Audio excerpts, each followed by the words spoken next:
নমস্কাৰ PB news অসমলৈ আপোনালোকক স্বাগতম জনাইছোঁ মই পংকজ বৰুৱা আজি মই গহপুৰ সমষ্টিৰ বৰঙাবাৰী অঞ্চলৰ এখন শিক্ষানুষ্ঠানত উপস্থিত আছোঁ চাণক্য ছিনিয়ৰ ছেকেণ্ডাৰী স্কুল য'ত গৰম বন্ধৰ লক্ষ্য ৰাখি ছাত্ৰ ছাত্ৰীসকলক কিছু সকাহ দিয়াৰ উদ্দেশ্যৰে এটা নাটকৰ কৰ্মশালা আৰম্ভ কৰা হৈছে আজিৰ পৰা আৰু মই পোনপ্ৰথমে আমাৰ যিসকল প্ৰশিক্ষক আহিছে মই তেখেতসকলৰ পৰা আজিৰ এই প্ৰশিক্ষণৰ বিষয়ে দুটামান কথা জানিব বিচাৰিম মই কেমেৰা পাৰ্চনক তেখেতসকলৰ ওচৰলৈ আহিবৰ বাবে আমি আহ্বান জনাইছোঁ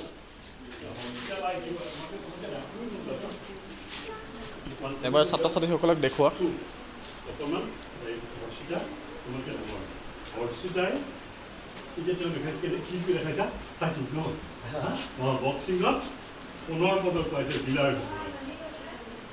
তুমি মাৰাছ তুমি হাত চাপৰি নাহিব হাত চাপৰি এটা হৰ্ষিতা বা আগে মাৰি দিব দিয়া তুমি কোন স্কুলত পঢ়া অংক দিব ইতিমধ্যে ছাত্ৰ ছাত্ৰীসকলক আমি আপোনালোকক দেখুৱাইছোঁ আমাৰ এগৰাকী প্ৰশিক্ষক বিশ্বনাথ চাৰিআলিৰ পৰা আহিছে শচীন্দ্ৰ শৰ্মা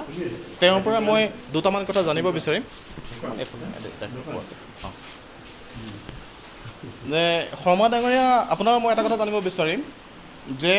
আজিৰ যান্ত্ৰিকতা যুগত এনেকৈ নাটক শিকাই ছাত্ৰ ছাত্ৰীসকলৰ পৰা আপুনি কি আশা কৰিব হয় খুব ভাল কথা কৈছে নাটক বৰ এটা সুন্দৰ মাধ্যম আজিৰ ডেটত আমাৰ যান্ত্ৰিকতাৰ দিশত আমাৰ শিশুসকল বেলেগ ধৰণে আগবাঢ়ি গৈছে আৰু তাৰ কাৰণে আমাৰ চবতছে ডাঙৰ প্ৰব্লেমটো হৈছে হয় আমাক সেই বস্তুটো আমাক প্ৰয়োজন আছে মোবাইলটো যিটো আজিৰ ডেটত আমি পাই সকলো ল'ৰা ছোৱালীৰ হাতত য'ত আমাৰ যেতিয়া মানে কি হয় আচলতে আমাৰ অভিভাৱক ভাৱিকাসকলেও সেই কথাটো জানিব লাগে যেতিয়া শিশুসকলে ভাত নাখায় সন্মুখত মোবাইলটো কাৰ্টুন লগাই দি দিয়ে যে মোবাইলটো চালে ভাতকেইটা খাব কিন্তু একচুৱেলি সেইটো কথা নহয় সেইটোৱে আমাক সেই ল'ৰাটো বা ছোৱালীজনীক সেই ঘৰটোৰ ভিতৰতে বা সেই মোবাইলৰ ভিতৰতে বন্দী কৰি ৰাখিব আজিৰ ডেটত আমি আগতে যেনেকৈ মুকলি খেলপথাৰত আমি খেলা ধূলা কৰিছিলোঁ আজি ল'ৰা ছোৱালী কিন্তু সেই বস্তুটো নাইকিয়া আৰু সেইকাৰণে তেনেকুৱা আজিকালি সুবিধাও বাৰু কমি গৈছে কিন্তু তাৰ কাৰণে যিটো এই নাটকৰ এই নাট কৰ্মশালা ইয়াৰ পৰা আপোনাৰ এজন অভিনেতা অভিনেত্ৰী হ'ব বুলি সেইটো ডাঙৰ কথা নহয় কিন্তু এই নাট কৰ্মশালাত থাকি তেওঁলোকে বৰ্তমান নিজক কেনেকৈ সজাব লাগে আগবঢ়াই নিব লাগে সেই ভূমিকাটো পালন কৰিবলৈ সুবিধা পাব আপুনি এই বৃত্তিটোৰ লগত জড়িত হৈ থকা কিমান বছৰ হ'ল হয় মই বৰ্তমান সৰুৰ পৰাই নাটকৰ লগত জড়িত তো মই 2006 চনত নেশ্যনেল স্কুল অফ ড্ৰামাৰ নাট কৰ্মশালা গুৱাহাটী বাৰ আণ্ডাৰত কৰিছিলোঁ আৰু তাৰ পৰা শিক্ষা গ্ৰহণ লৈছিলোঁ আৰু এতিয়াও মই বৰ্তমান মোৰ অসমৰ বিভিন্নজন গণ্যমান্য ব্যক্তি নাট্যগুৰুৰ পৰা মই তেওঁলোকৰ পৰা জ্ঞান আহৰণ কৰি আছোঁ শিকি আছোঁ আৰু তাৰ মাজতে মই যিকণ শিকিছোঁ সেইকণৰ পৰা মই ইয়াত শিকাবলৈ আহিছোঁ 2007 চনৰ পৰা মই শিশু নাট কৰ্মশালা কৰাই আছোঁ ইয়াত কৰ্মশালা কিমান দিনীয়া হ'ব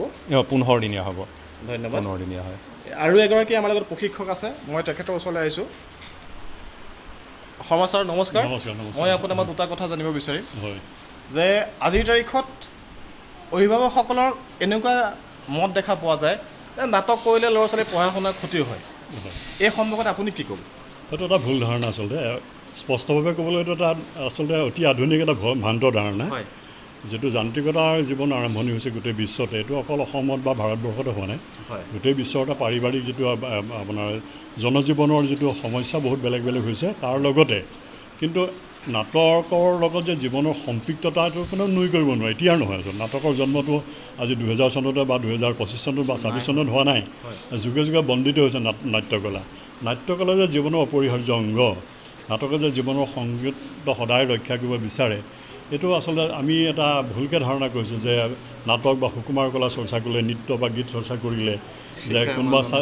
বা শিশুৰ কিবা বিকাশ সাধনত বা শৈক্ষিক জীৱনে কিবা ভেটা পৰিব এটা ভুল ধাৰণা আচলতে শিক্ষামূলকতা দিশটো আচলতে আমাৰ অন্যান্য দিশবিলাকৰ প্ৰসংগতা উত্তৰণ কৰে আচলতে আমি বৌদ্ধিক শিক্ষাটো ল'বই লাগিব পুথিগত শিক্ষা ল'ব লাগিব তাৰ লগতে এইবিলাক নৃত্য কলা বা চিত্ৰ নাট্য অন্যান্য বিকাশৰ আচলতে এজন শিশুক পূৰ্ণতা প্ৰাপ্তি হোৱা নাই আচলতে মোৰ বোধেৰে এইটো এটা সকলোৱে সমাদিত্ব বাক্য আচলতে ই পূৰ্ণতা এজন ব্যক্তিৰ পূৰ্ণতা ভৱিষ্যতৰ বাবে এইবিলাকে আচলতে পূৰ্ণতা প্ৰাপ্তি দিয়ে লগতে ছাৰ আপুনি আৰু এটা কথা কওকচোন যে ছাত্ৰ ছাত্ৰীসকলৰ নাটকৰ ক্ষেত্ৰত ধৰি লওক আজিৰ তাৰিখলৈকে তেওঁলোকৰ ৰাপ নাছিলে, তেওঁ নাটকৰ বিষয়ে একো জনা নাছিলে। আজি ইয়াৰ কৰ্মশালালৈ বহুতো ছাত্ৰ ছাত্ৰী অহা আমি দেখা পাইছোঁ। গতিকে আপুনি ভাবেনে যে একেবাৰে একো নজনা ৰাপ নথকা ছাত্ৰ ছাত্ৰীজনে নাটকৰ কৰ্মশালালৈ আহি তেওঁ যাতে সেই নাটকৰ প্ৰতি আকৃষ্ট হ'ব পৰাকৈ তেনেকুৱা কিবা চিষ্টেম আছে নেকি বাৰু? আপুনি নহয় নহয়, আচলতে কথাটো কি, নজনাটো ডাঙৰ কথা নহয়। আচলতে জানিবলৈ হেঁপাহ থকাটোহে আচলতে কোনো এটা কামৰ মূল উদ্দেশ্য হ'ব লাগে। সেইটো শিক্ষাই হওক, চিত্ৰকলাই হওক, ভাস্কৰ্য শিল্পই হওক বা নাট্যবিদ্যাই হওক, এজন ছাত্ৰ বা এগৰাকী শিকাৰ আচলতে শিকিবলৈ বিচৰা প্ৰথম কণ্ডিশ্যন যে শিকিবলৈ তেওঁ ইচ্ছা কৰিছেনে নিজে। যদি তেওঁ বিচাৰিছে শিকিবতো পাৰিব নিঃসন্দেহে। আৰু কোনো আচলতে জন্মতে শিকি নাহে, প্ৰতিভা নিজৰ অন্তৰ্নিহিতভাৱে থাকি আছে। তাৰ বিকাশ সাধনৰ যদি মনত হেঁপাহ থাকে নিঃসন্দেহে পাবা। অন্য কি অলপ দিনৰ ভিতৰত এটা উত্তৰণৰ পৰ্যায়তে আহি যাব পাৰে, বহুত ভাল কাম কৰিব পাৰে। শেষত আপুনি কওকচোন যে আমাৰ অভিভাৱকসকলক আজিৰ তাৰিখত ইমানেই ব্যস্ত দেখা পোৱা যায় যে আজিৰ তাৰিখত আমাৰ ল'ৰা ছোৱালীক সম্পূৰ্ণ যান্ত্ৰিকতাৰ পৰিণত কৰা দেখা পাইছোঁ। টিউশ্যনৰ পৰা স্কুলৰ পৰা গৈ টিউশ্যনৰ পৰা গৈ আৰ্টৰ পৰা গৈ মিউজিকৰ পৰা গৈ স্পৰ্টছ ইত্যাদি বিভিন্ন ধৰি লওক আপোনাৰ যি পৰিৱেশৰ মাজত তেওঁলোক আবদ্ধ কৰি ৰাখিব বিচাৰিছে,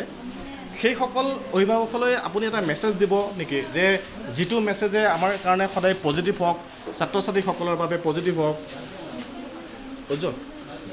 আচলতে কি আপুনি কোৱা কথাকেইটা আচলতে নিৰৰ্থক হয়। আজিৰ যিটো যুগ, এই যুগটো ব্যস্ততাখিনি আপুনি নুই কৰিব নোৱাৰে। ছাত্ৰ ছাত্ৰীৰ পুথিগত শিক্ষাৰ কাৰণে টিউশ্যনৰ অৱদান আপুনি নুই কৰিব নোৱাৰে। আচলতে সেইটো বাস্তৱসন্মত কথা। আচলতে কোনোবাই ধৰক সাহিত্যিক তাৰমানে বুলনিৰে কথাটো বেলেগ এটা ৰূপ দিব পাৰে,